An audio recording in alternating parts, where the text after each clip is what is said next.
नमस्कार मित्रांनो, मी संतोष पवार। मित्रांनो, बांधकाम कामगार योजना महाराष्ट्र यामध्ये 32 विविध प्रकारच्या योजना ॲड झालेल्या आहेत।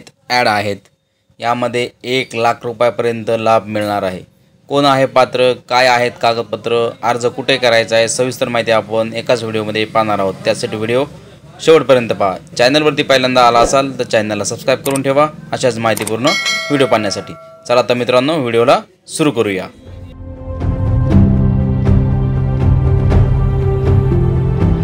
बांधकाम कामगार योजनेअंतर्गत 32 प्रकारच्या विविध योजनेचा लाभ बांधकाम कामगारांना दिला जातो। या योजनेअंतर्गत भांड्याचा सेट, पेटी, कामगारांच्या मुलांना लग्नासाठी खर्च तसेच इतर भरपूर योजना या बांधकाम कामगारांना मिळतात। मित्रांनो, बांधकाम कामगार योजनेचा लाभ जर तुम्हाला घ्यायचा असेल तर त्यासाठी तुम्हाला बांधकाम कामगार नोंदणी करणं गरजेचं आहे।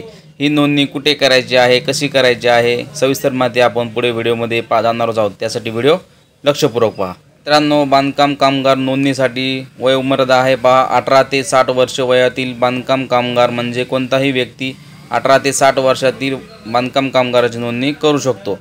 मागील 12 महिन्यात 90 दिवसाचं यासाठी सर्टिफिकेट लागणार आहे। मित्रांनो, तुम्हाला जर बांधकाम कामगाराचा फॉर्म भरायचा असेल तर त्यासाठी तुम्हाला 90 दिवसापेक्षा जास्त काम केलेल्याचं सर्टिफिकेट सदरील ठेकेदाराकडून किंवा ग्रामसेवकाकडून तुम्हाला घ्यायचं आहे। त्याचबरोबर मित्रांनो, बांधकाम कामगार नोंदणी करण्यासाठी तुम्हाला नोंदणी फीस ही 25 रुपये आकारण्यात येत आहे।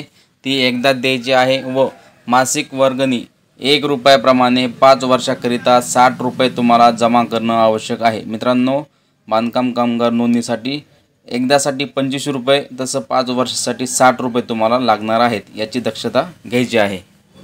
त्याचबरोबर मित्रांनो, बांधकाम कामगारांच्या मुलांसाठी देखील इथे सुविधा उपलब्ध आहेत। यामध्ये पहा, 1ली ते 7वीच्या विद्यार्थ्यांसाठी प्रतिवर्षी 2500 रुपये मिळत आहेत आणि 8वी ते 10वीच्या विद्यार्थ्यांसाठी प्रतिवर्षी 5000 रुपये मिळत आहेत। हे योजना बांधकाम कामगारांच्या मुलांसाठी आहे। 2 अपत्ये इथे ग्राह्य धरले जातात।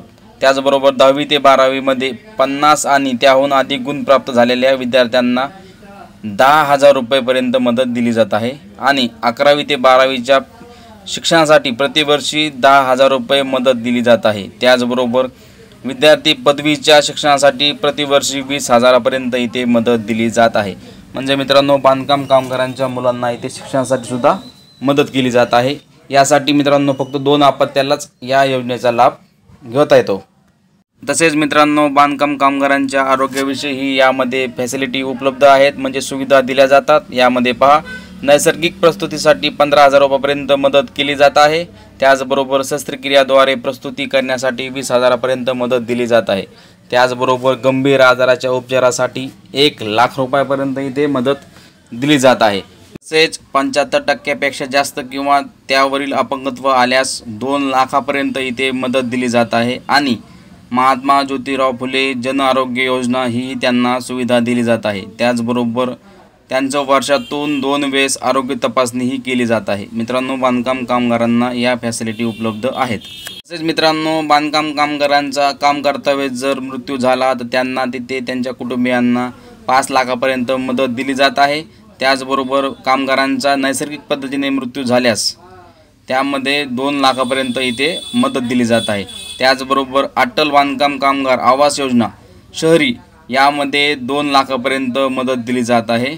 अटल बांधकाम कामगार योजना ग्रामीणमध्ये सुद्धा 2 लाखापर्यंत मदत दिली जात आहे।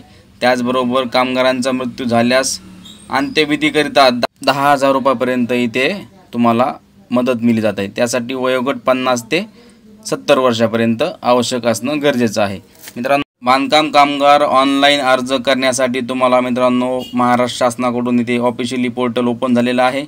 हे पोर्टल आहे पहा, BOCW.in। यावरती तुम्हाला बांधकाम कामगार नोंदणी केलेली माहिती जर व्यवस्थित समजली असेल तर व्हिडिओ लाईक करा, तुमच्या मित्रांना व्हिडिओ शेअर करा आणि चॅनलवरती पहिल्यांदा आला असाल तर चॅनलला सबस्क्राइब करून ठेवा अशाच माहितीपूर्ण व्हिडिओ पाहण्यासाठी।